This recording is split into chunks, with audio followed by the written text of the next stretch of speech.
स्वागत है जी आपका विजय एस्ट्रोलॉजी में। आज का हमारा टॉपिक है नीच भंग राजयोग।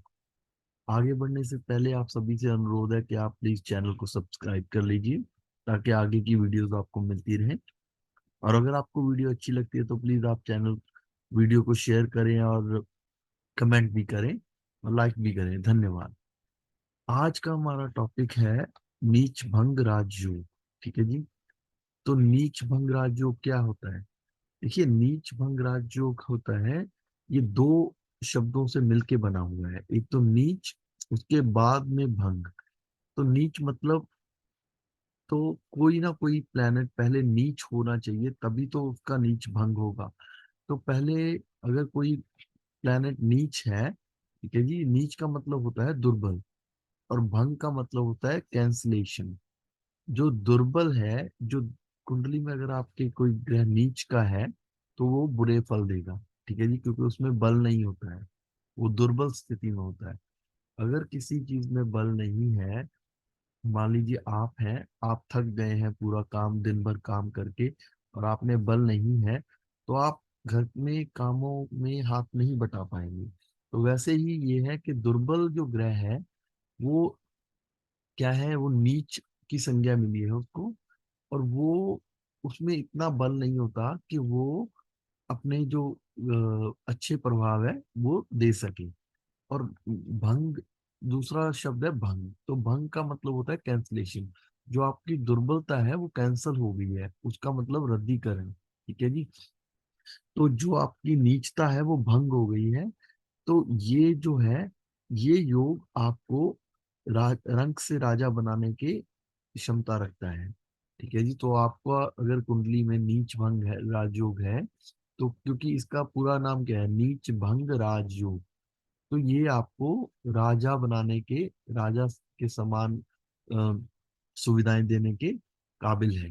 तो ये इसीलिए लोग अपनी कुंडली में राजयोग तलाशते हैं। ये भी एक बहुत अच्छा राजयोग है, बट क्योंकि ये नीच भंग है तो पहले नीच का फल आपको मिलेगा। ठीक है जी। तो आपको नीच का फल मिलेगा, उसके बाद ये आपको जो है सफलता की सीढ़ियों पे आगे ले जाएगा। तो जो है, देखिए, पहली और महत्वपूर्ण स्थिति जो हमने पहले ही बात किया कि कोई ग्रह नीच का होगा तभी उसका नीच भंग होगा। तो नीच का ग्रह क्या होता है, निर्बल होता है और शक्तिहीन होता है। जब मान लीजिए, जैसे फॉर एग्जाम्पल, जो मंगल ग्रह है वो कर्क राशि में नीच के होता है, तो नीच का ग्रह जिसमें ऊर्जा नहीं होती, तो वो क्या है, वो आपकी कुंडली में आपको जो बुरे प्रभाव देता है। ठीक है जी। और वो आपकी जो कुंडली में जिन घरों के स्वामी होंगे, या जो ग्रह उनके नक्षत्र में होंगे, तो उन सभी में आपको बुरा फल मिलेगा। तो इसलिए हम हमें नीच ग्रहों को देखना होता है। ठीक है जी।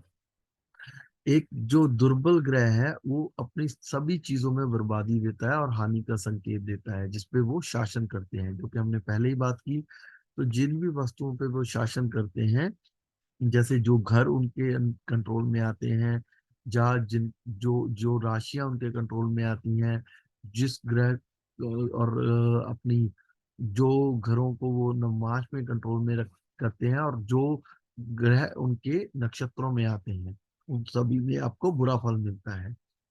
तो अब हम देखते हैं कि कौन सा ग्रह कहाँ पे, कौन सी राशि में नीच का होता है। जो सूर्य भगवान है वो होते हैं तुला राशि में नीच के।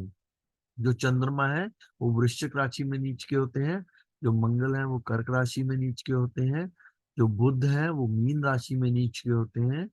और जो आपके गुरु हैं, बृहस्पति, वो आपके मकर राशि में नीच के होते हैं, जो कि शनि की राशि है। उसके बाद जो शुक्र है भगवान है वो आपके कन्या राशि में नीच के होते हैं।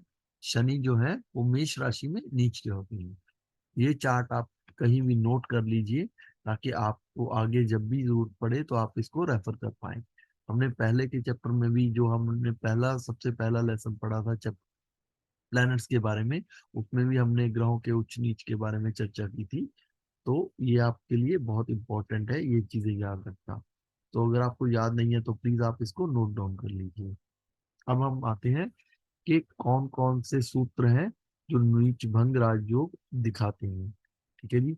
सबसे पहला सूत्र आता है कि जब कमजोर और मजबूत ग्रह एक ही राशि में हो, उदाहरण के लिए कर्क और मकर राशि में बृहस्पति और मंगल। ठीक है जी। अब देखिए यहाँ पे क्या है, मकर राशि है। ठीक है जी, ये मकर राशि में मंगल और बृहस्पति दोनों आ गए। तो बृहस्पति मकर राशि में क्या होते हैं, नीच के होते हैं, बट मंगल मकर राशि में उच्च के होते हैं। अब इसी राशि में एक ग्रह उच्च का होता है और एक नीच का होता है। तो गुरु यहाँ नीच के हुए, लेकिन मंगल ने उनका नीच भंग कर दिया, क्योंकि मंगल यहाँ पे सेम घर में बैठे हैं और सेम राशि में है और उच्च के हैं। ठीक है जी। तो ये जो गुरु का नीच भंग हुआ है, उसका फल मिलेगा। ये जो आप कुंडली देख रहे हैं, ये सचिन तेंदुलकर जी की कुंडली है। तो आप जानते ही हैं कि उन्होंने अपनी जिंदगी में कितनी सफलता प्राप्त की है। तो ये देखिए उनकी कुंडली में नीच भंग राजयोग क्लियर दिख रहा है। तो अब हम आते हैं अगले सूत्र पे।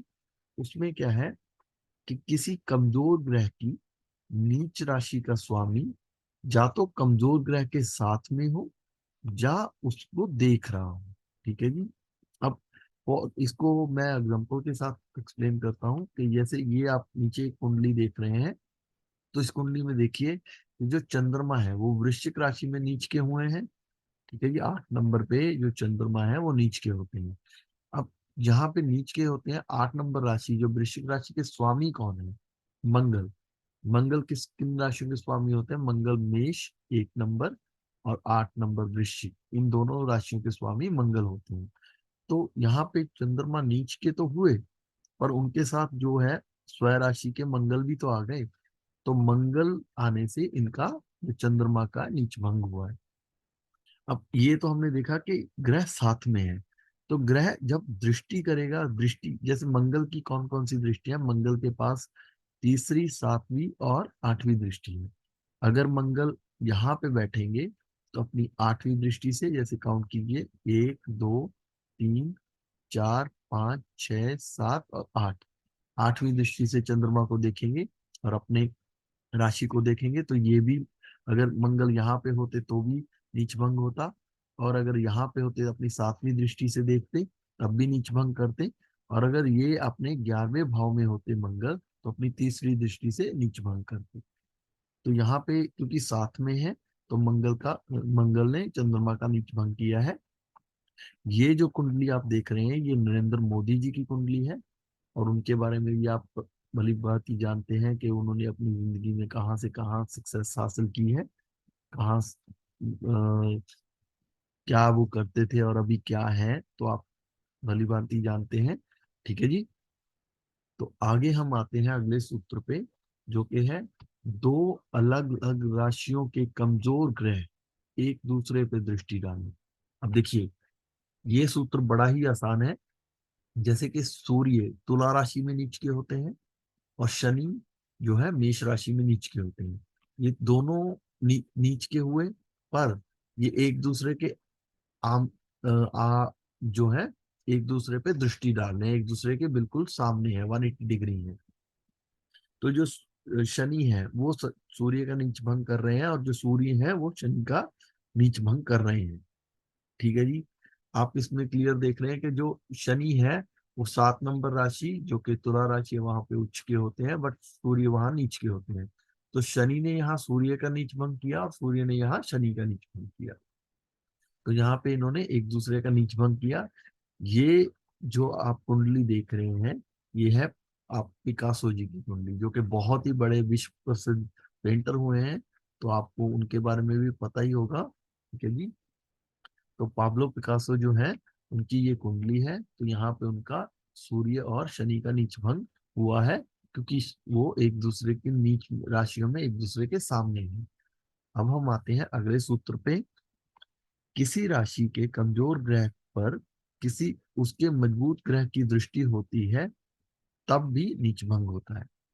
जैसे उदाहरण के लिए कि यहाँ पे जो चंद्रमा है, 8 नंबर राशि जो कि वृश्चिक राशि है, वहां नीच के होते हैं।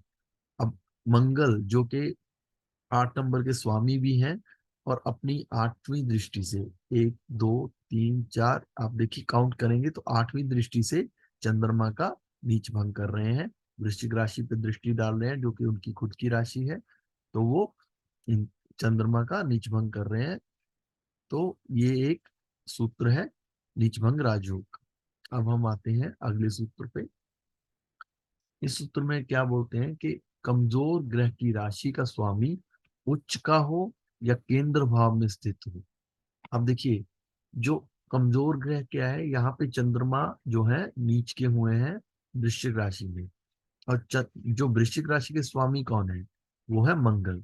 और मंगल जो है लगन कुंडली में आपके जो है केंद्र भाव में आ गए। केंद्र भाव कौन से होते हैं, पहला, चतुर्थ, सप्तम और दसम, ये चारों भाव केंद्र, इनको केंद्र की संज्ञा मिली है। अब जो मंगल है जो कि वृश्चिक राशि के स्वामी है, वो केंद्र में आ गए हैं, तो इस वजह से इन्होंने जो चंद्रमा का नीचभंग किया है। तो ये एक राजयोग होता है, नीचभंग राजयोग, जो इस कंडीशन में ये उसका एक सूत्र है। अब हम आते हैं अगले सूत्र पे। कमजोर ग्रह की राशि का स्वामी लगन या लगन भाव से केंद्र में हो। ठीक है जी। अब देखिए, उदाहरण के लिए जैसे सूर्य हैं, वो तुला राशि पे नीच के होते हैं। ठीक है जी, जो सूर्य हैं वो तुला राशि पे नीच के होते हैं। बट अब हम देखेंगे कि सूर्य उच्च के कहाँ के होते हैं। इस सूत्र में हम देखेंगे सूर्य नीच के तुला पे होते हैं, बट सूर्य उच्च के कहाँ होते हैं, मेष राशि पे। एक नंबर राशि पे सूर्य उच्च के होते हैं। ठीक है जी। अब एक नंबर जो मेष राशि के स्वामी है वो कौन है, वो है मंगल। अगर मंगल यहाँ पे केंद्र भाव में आ जाए, 1, 4, 7, 10 इन चारों भाव में आ जाए, तो भी नीच भंग होता है। तो इस कंडीशन में आप देख रहे हैं कि जो मंगल है वो दसम भाव में चले गए हैं, तो इन्होंने जो सूर्य का नीच भंग किया है। ठीक है जी।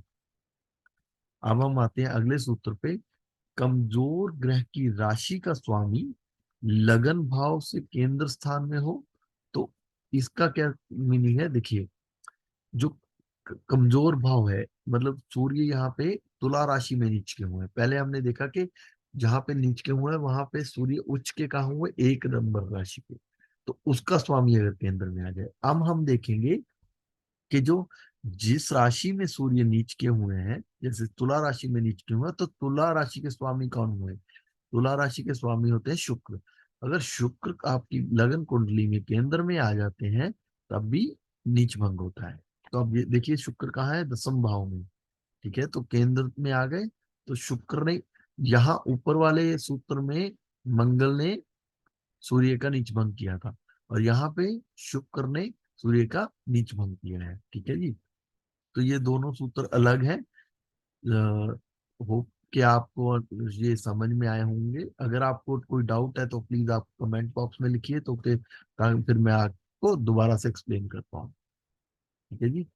अब हम आते हैं कुछ और सूत्रों पे जो कि नवमास से रिलेटेड है। अगर कोई ग्रह जन्म कुंडली में कमजोर है, नीच का हुआ है, और वो नवमास कुंडली में अगर वो उच्च का हो जाता है या स्वय राशि का हो जाता है, मतलब वो बल प्राप्त कर लेता है। देखिए, नवमास कुंडली क्या है, लगन कुंडली आपकी बॉडी है, जो कि बाहर से आपकी बॉडी है, और जो अंदर के ऑर्गन्स है वो नवमास है। जो आपका अंदर का बल है, जो मानसिक बल है, वो सारा जो है वो नवमास है। अगर आपकी कुंडली कमजोर है, लेकिन आपकी नवमास कुंडली स्ट्रांग है, तब भी आप अपनी जिंदगी में बहुत सफलताएं प्राप्त करेंगे। ठीक है जी। आपकी नवमास कुंडली का स्ट्रांग होना बहुत ही जरूरी है। अब यहाँ के सूत्र जो है वो कहता है कि अगर आपकी जो कमजोर ग्रह नवमास में जाके वो आपका उच्च का हो जाता है या स्वय राशि का हो जाता है, जब बल प्राप्त कर लेता है, तो वो भी एक नीच भंग राज योग होता है। ठीक है जी। तो उस कंडीशन में जो लगन कुंडली में नीच का हुआ, वो नवमास में उच्च का या स्वय राशि का हो गया, तो वो ही आपका नीच भंग राज योग होता है। और अगर वो ही ग्रह अगर आपका नवमास में वर्गोत्तम भी हो जाता है, तब भी आपका नीचभंग राजयोग होता है। ठीक है जी।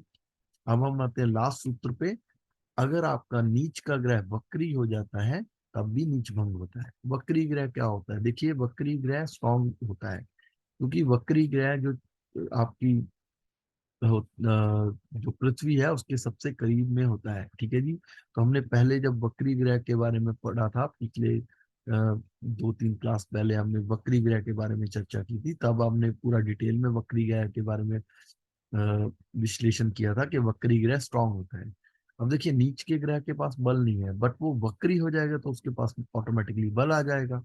जब बल आ जाएगा तो वो अपनी जो फल है उनको प्रदान कर सकेगा, तो ये नीच भंग राज योग हो गया। तो ऐसे हमें एक दूसरे से चीजें रिलेट करनी सीखनी होगी। तो वक्री ग्रह से भी नीच भंग राज योग होगा।